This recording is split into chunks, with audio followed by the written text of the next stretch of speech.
I'm Essen Zafar, and welcome to another episode of UnfairNation, the podcast that discusses our nation's rising inequity and social, political, and economic inequality, what it means for you, and what you can do about it. Every other week, we interview one person for 25 minutes to get their perspective on structural inequality, and today I'm joined by Gabriel Krieshok, a data scientist in Washington, D.C. Hi, Gabriel. Hi, Essen. Nice to be here. Yeah. Or is it Gabe? Gabby. It's so odd calling somebody Gabriel. I feel like I'm talking to the heavens. You need all three syllables. That's the important part. You got to really commit to it. We met at PopTech a couple of years ago. Yes, we did. In Maine. Quite a first world conference. It feels very distant from us now, doesn't it? Yeah. And I think I made the mistake of calling you Gabe. And you corrected me. Remember. You said only people that are close friends can call me Gabe. For you, I'm Gabriel. That tracks. Yeah, I was like, this guy, this is the guy I want on my podcast. Well, depending on how this goes, maybe you'll get the upgrade. We'll see. Oh, thanks. So let's talk about you first. Maybe tell us a little bit about your background. You have a kind of a data scientist development background, but you also have a kind of a side gig that's becoming increasingly relevant in our times. Yeah, no, thank you. So, I work, sort of my day job is in Washington, D.C., and I work primarily as a data scientist and sort of program manager for an organization that works in the international development sphere. So there's obviously a lot of those types of organizations in D.C. I've been here for about 8 years now, and I've worked with a number of organizations, and probably the longest stint was at the U.S. Peace Corps, where I worked in our Office of Innovation. And so working at the sort of intersection between technology and data and public policy has always been something that I've sort of tried to straddle both worlds. And I apologize if the sound, you're going to hear a cat in the background doing various noisy things. So that's the exciting intermix we might get as well. But yeah, so I've worked in that world. Coronavirus. This is like hashtag coronavirus. It's the new reality, I suppose. And so, I've been really lucky to be exposed to a lot of different parts of sort of the innovation sector, and working in everything from sort of web development and design to sort of more of the Internet of Things and devices space, and then as well as sort of the 3D printing and DIY scene, and so. That's something that's sort of been, we can go back and trace how that's happened. But yeah, I think it's something that, DC is a really interesting space to be working in that. And particularly right now, there's a lot happening around the sort of, how do we innovate? How do we think about products? How do we think about, we have a bunch of needs over here. How do we then create those needs out of the tools and products that we already have? So there's a lot of interesting things like that happening. So yeah, 3D printing's gotten really popular lately. Over time, you see those 3D printers either becoming like ubiquitous, they're starting to pop up. Tell us a little bit about that. I mean, I know that's not your day job, but you're increasingly kind of involved in that space. In fact, you have my understanding is a small outfit as well that's actually creating products in that space. So maybe for those listeners who aren't too familiar with 3D printing, what is it? How is it different, for instance, from industrial manufacturing? Yeah, so a lot to unpack there. I mean, I think I first started hearing about 3D printing when I was in graduate school. I was at the University of Michigan. So there's a lot of, engineering and sort of materials sciences type folks.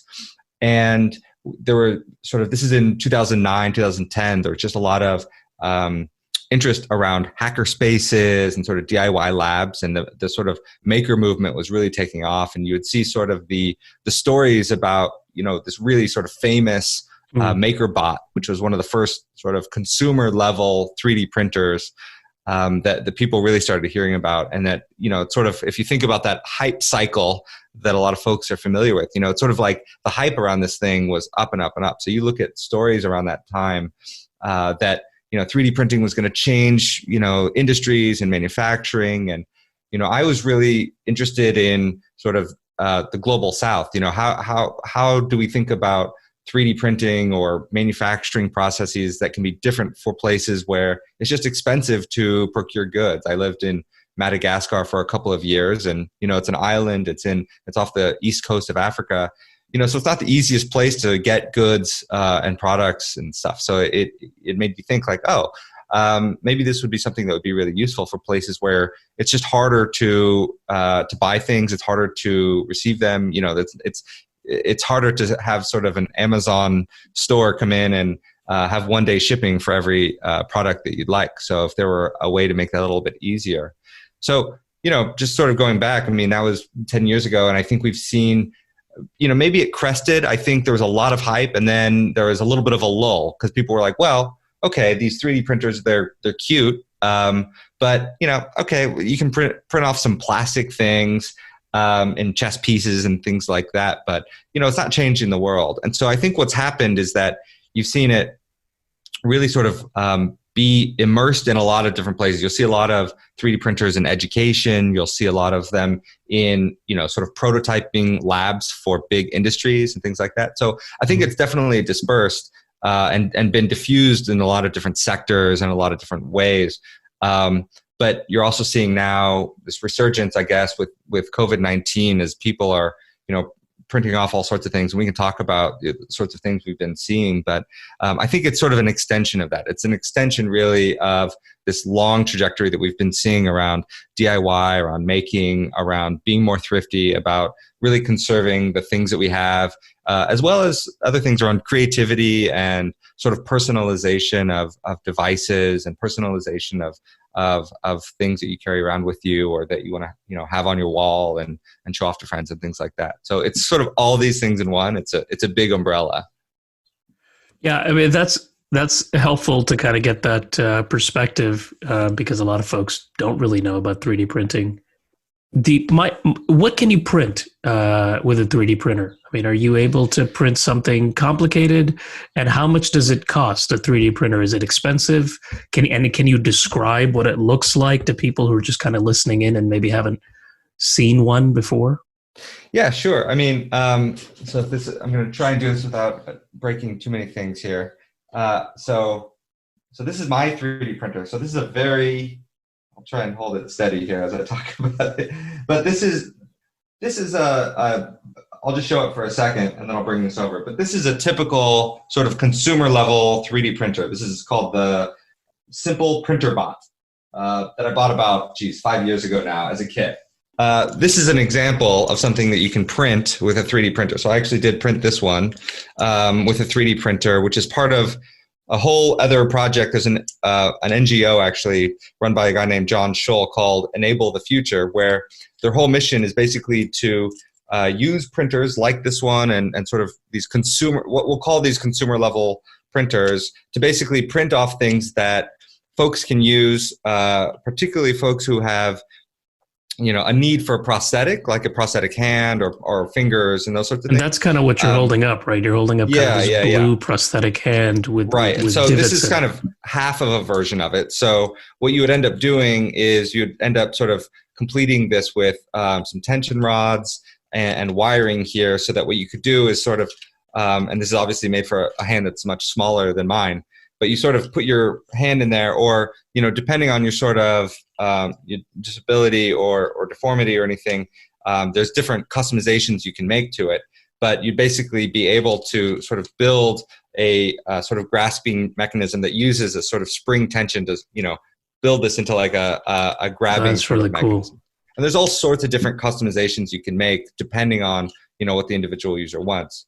Now, obviously, something like this pales in comparison to, a profession like a medical grade prosthetic device. But I think, for a lot of the world, they don't have access to those prosthetic devices. And even if they did, things change over time, kids grow, and these can be pretty cool. So I was happy to work with this guy for a little while and to really support this organization. They're still going strong now more than ever. But so that's just an example of something that you can print. And they've, in terms of the cost of devices and things, they run the gamut. I mean, this is one of the more low cost ones, and I think it was around $600 or $700, but it comes as a kit. You have to like fully assemble it yourself, which was its own. Has it dropped down in price now, or is it still? I mean, would you get something like this for less than $600? You can get it. Nowadays? Yeah. Oh, yeah. Actually, you can get it for less now. You can get, you can get one for $100 now. They're not terribly complicated. Really all you're talking about is a couple of motors that basically move either the object or the print head, and it's got a little heater in there. So basically all you're doing is feeding this plastic filament. It's like thick fishing wire into this device. It heats it up, and then it prints it. It sort of lays it down layer by layer. It's basically the same way that an inkjet printer works. But, it just, the only difference is that it adds up the layers as it goes. So it does take a little bit of time to do all that. But, each layer sort of dries before it prints on the next layer. So it takes a while, but, printing all of the pieces for this, I mean, each piece probably took, like this big old piece right here probably took, 3 or 4 hours or something like that. So you combine them all together, and, obviously the Chicago screws here and things aren't 3D printed, but yeah, most of this is. So that's interesting. The other thing I think that is novel about 3D printing is that the designs can be shared, right? So you can literally email somebody a design. I'm not a 3D printer, so correct me if I'm wrong, or a person who does 3D printing. You can get a design emailed to you. You can then kind of plug it into the machine, and then it can print something out. So in that way, it's almost has the potential to be kind of game-changing for low-income communities in the United States, but also around the world. I mean, what are some, maybe from what you understand, kind of current applications, because you also work in the development space, like current applications of 3D printing for, let's say, a low-income or a rural community, either in the US or worldwide? That's like question one. And then question two is like, what are some, maybe not current applications, but things that are in the near future that would be really cool for a community like that? Yeah, great questions. I mean, I think, it's hard to answer in one sort of go, because like I said, it's such a big umbrella, because you have to answer in one go. You have to. There's no editing that, I'm a one-man operation here. There's no editing. Okay. Everything has to be done in one go. Well, because there might be some explicit language as I go through this, so you're really going to have to figure it out. That's the risk that people take. So I think that I first got into this sort of on that policy side, thinking how can this be a game changer for economies? Looking at distributed towns and villages. Could this be something that you just have a 3D printer in your library, in your community center, or even your home? And, what does that change? What does that allow you to do? And I think, while there was a lot of enthusiasm about some of the potential of this, you also have to remember that there are some limitations. And I think some of the, so first you have to have a 3D printer. It's hard to you can't just make one out of whole cloth, although there are some efforts. There's a really interesting effort to basically see how much of a 3D printer you can 3D print, if that makes sense. So they're up to like 80%. So you can basically, almost self-replicate at this point. It's getting pretty close. So that's pretty exciting stuff. But, really, you do have to still have motors. You still have to get the raw materials of the device, and you have to have electricity, and it has to be consistent, right? If it turns off in the middle of a print, or you have a power outage or a blackout, that can ruin your entire print. Machines have gotten a little bit more, the printers themselves have gotten a little bit more sophisticated from even this little guy, where, if they do stop, you can restart them, but that's still a challenge. And then of course with the materials, you really need a computer to be able to do a lot of the more interesting stuff. Now, there's a caveat to that as well. Like, you might be able to just use a mobile phone, which is very helpful in and of its own. But you can also print from an SD card or things like that. So you don't always need a computer, but to really take full advantage of it, you do. So your question is, well, what is this? What is the opportunity for low-income communities? I still tend to think that it's around what we see is, really in the school districts, and you don't need, every single household to have one of these things, but you can get folks really interested. You can get kids really interested in the engineering aspects and the design aspects and the creativity aspects of it. At that level, and it's not a huge investment for a school to have to make. I think in terms of, there's thinking about the actual prints and the devices and things like that. Like, what can you make that's useful? I mean, there's a lot of sites that have sort of objects and designs, as you were mentioning, that you can print out that can be useful, like, different sort of like coat hooks or sort of things you can use around the house, things like that. So I look around and I see, little gadgets everywhere of things like, little designs or, like a little dinosaur like this guy that I printed off at one point to test things out. But there's all sorts of other, I'm not seeing any in my immediate vicinity. Well, right behind you, there's also the handle that you made yes. through your company, right? This is right. So, well, we can get to that in a second, but this is one of these things where it's, it's a useful device that or a useful object that you can actually do something with. So I think there are those category of things where it's useful, but it pales in comparison to, sometimes you just need like a hammer and a nail. You need something metal, you need something sturdy, you need something that's going to be really customized for a particular application. So it's not as if it's like the replicator in Star Trek at this point yet. It's getting there. I mean, all the materials that you can do, there's all, it's all about plastics right now, but there's so many things that they're starting to use ceramics, they're starting to use metal and wood and all sorts of other, there's literally hundreds of different types of materials that some of the printers use. So I think we're starting to find some spaces where there might be some really interesting and novel uses.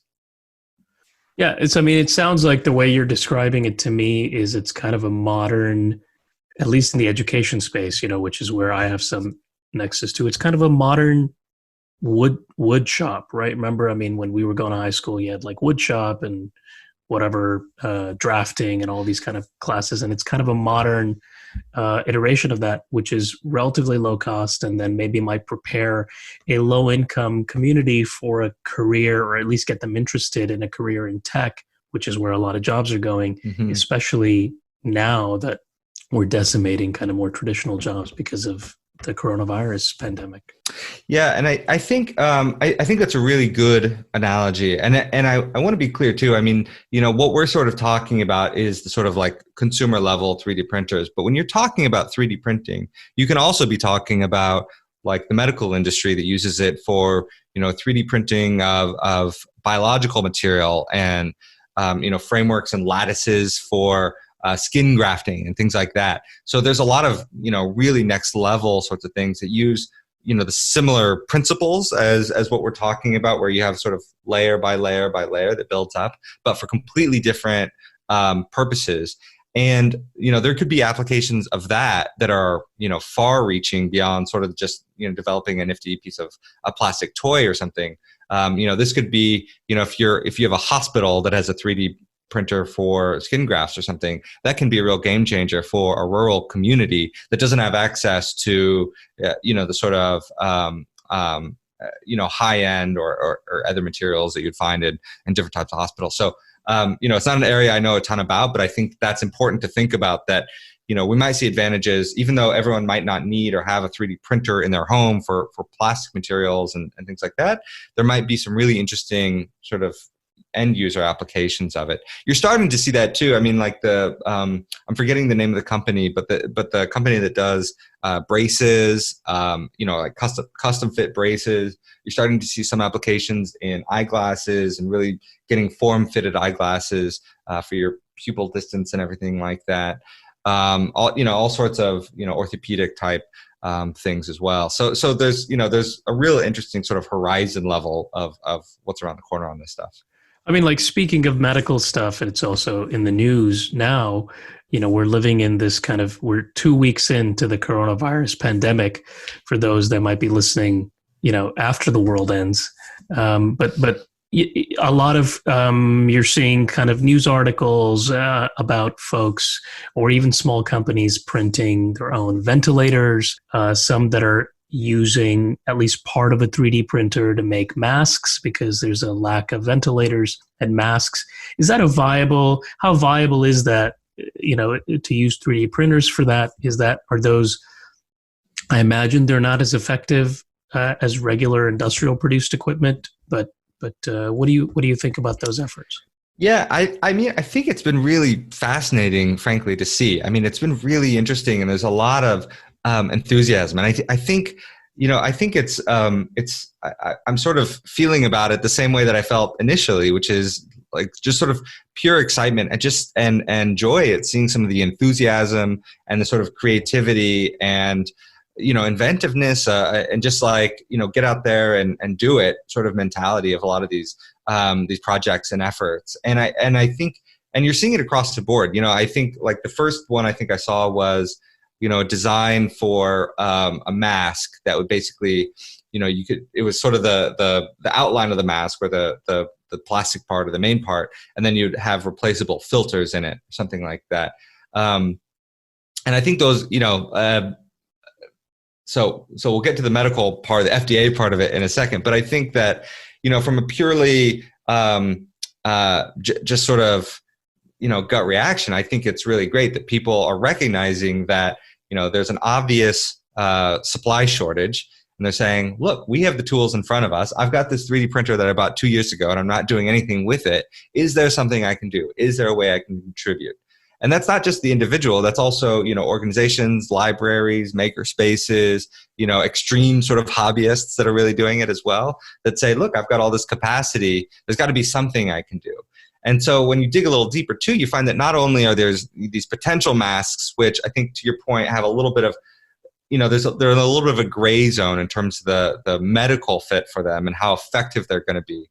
But there's some other things that, are less sort of sexy, but all the more maybe useful, where, the folks are developing like visor shields, right? And so you can actually get, right. big sort of curved piece of plastic as the visor shield itself, but people are just 3D printing literally that thing that it connects to, the head unit piece, right? And so they're printing those en masse. And that's a thing where, it's not the sort of same thing as a filter that you would need. It's just, this sort of like very simple basic connector, but you do need it to be a custom developed thing.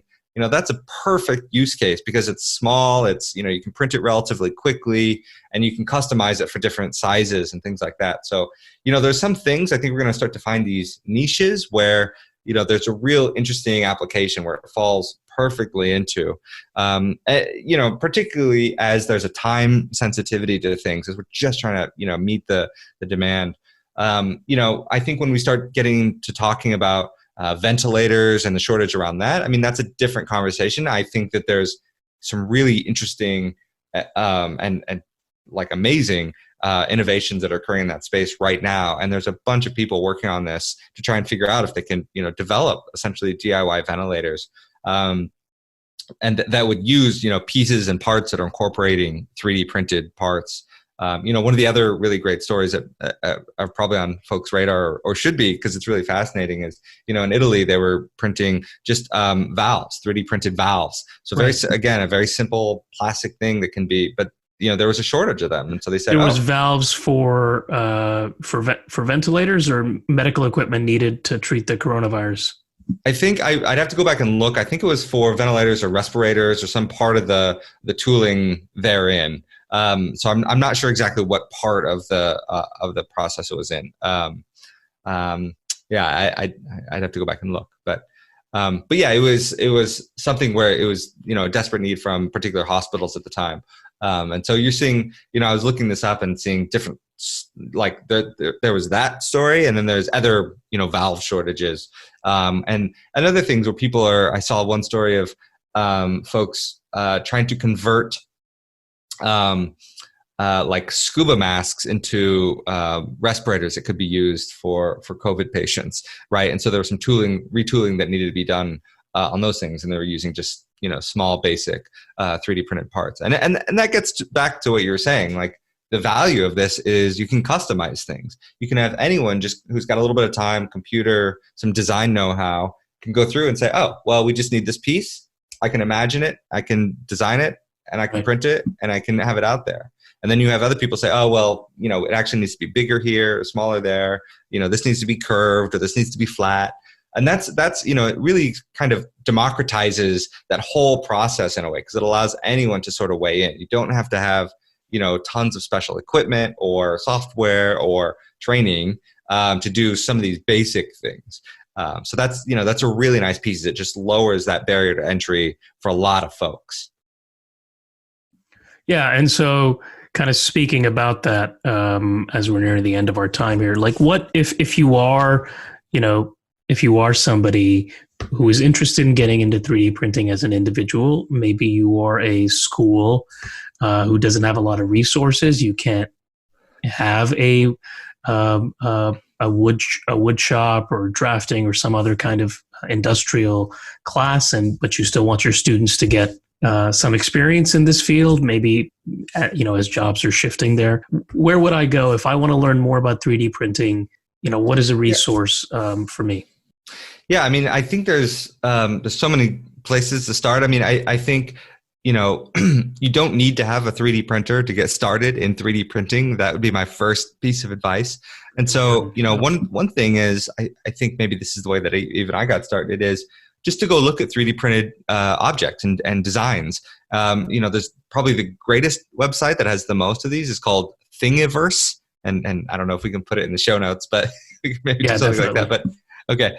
And so, it's just like Thingiverse, all one word. And they have a ton of, they're essentially open source, Creative Commons designs that anybody can just download the files, and you can just, if you do have a 3D printer, you can spin them up and print them out that way, or play with them and modify them in your own way. And it's a really nice collaborative website where you can sort of remix things, and then people will, show photos of what they've printed. And so it's really nice. The other thing is that you can also have, there's all sorts of services out there that allow you to send them a design, and they'll print it and mail it to you. And so that's kind of a nice way. Like, if you don't have a printer, but you want something specific, you're like, oh, I need this, SD card holder or something like that, or a Nintendo Switch, case or something. That's a perfect thing that you can just send off to one of these companies. The one that I've used recently that I like is called Craft Cloud, but there are like literally thousands of these. That's one I like just because they themselves work with a bunch of these small 3D printer shops. So it's not just like one big organization. They kind of outsource their work to these mom and pop shops a little bit more. So it's kind of exciting that you can make one order for 10 things, and they'll come from 10 different places, all sort of, having done their own work on it. So it's kind of nice. But it's pretty low cost as well. So, it's not going to make break the bank to print off one or two things from them.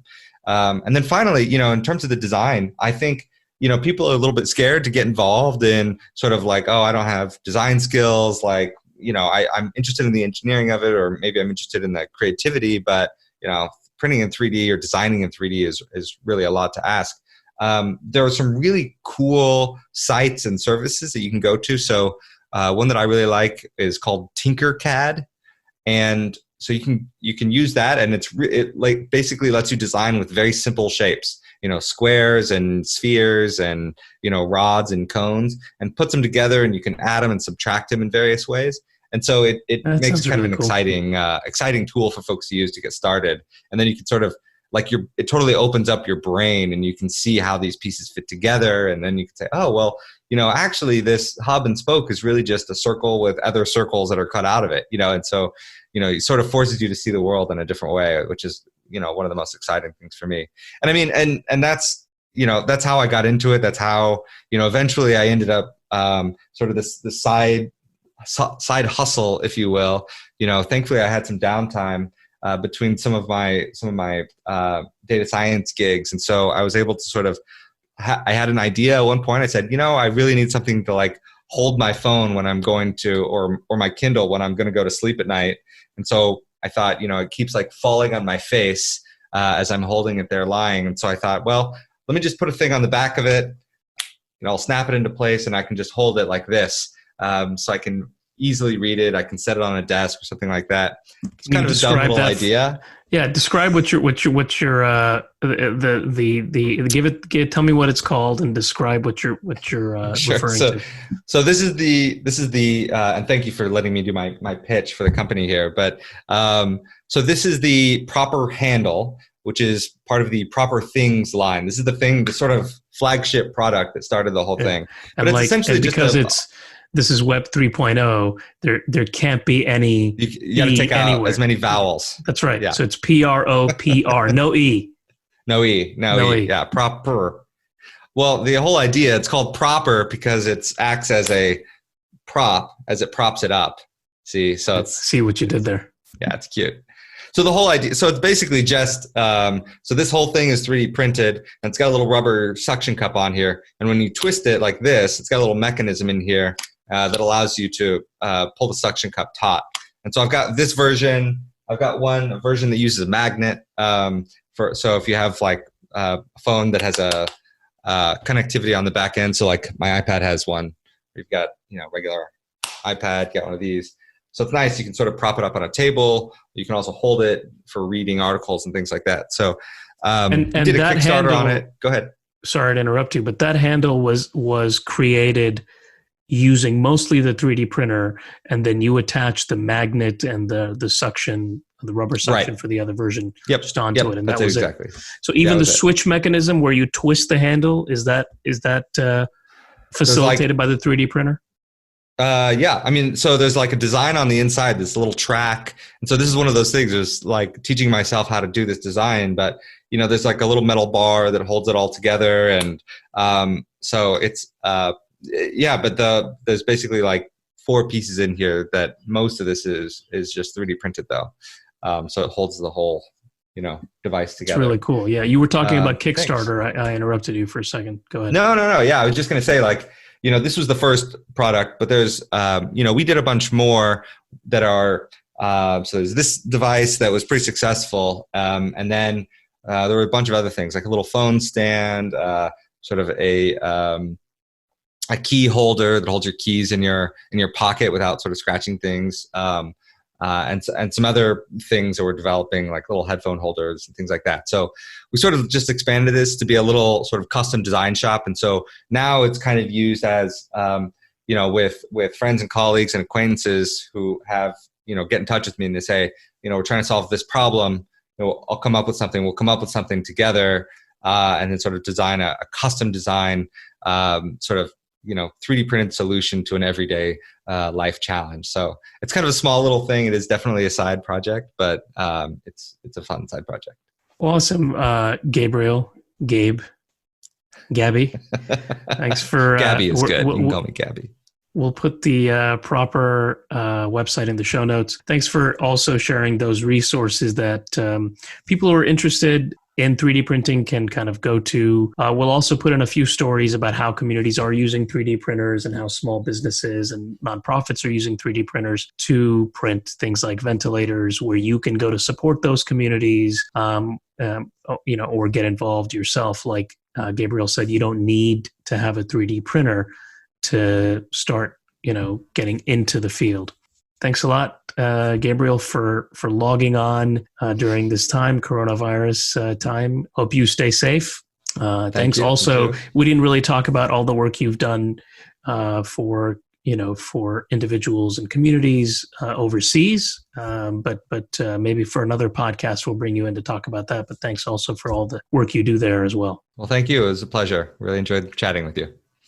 Likewise, for our listeners, we will be having a series of coronavirus related podcasts, as we discussed at the front of the show. Tune in a couple of weeks for our next episode. And until then, stay safe. Thank you for listening.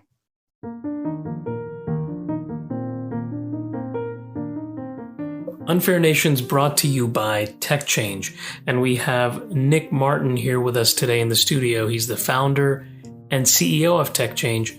Nick, tell us a little bit about Tech Change. Thank you, Essen. Tech Change builds beautiful and engaging online courses on topics related to tech and social change. Check out our course catalog at techchange.org, or if you've got an idea for a course and want our help to build and deliver it, get in touch today.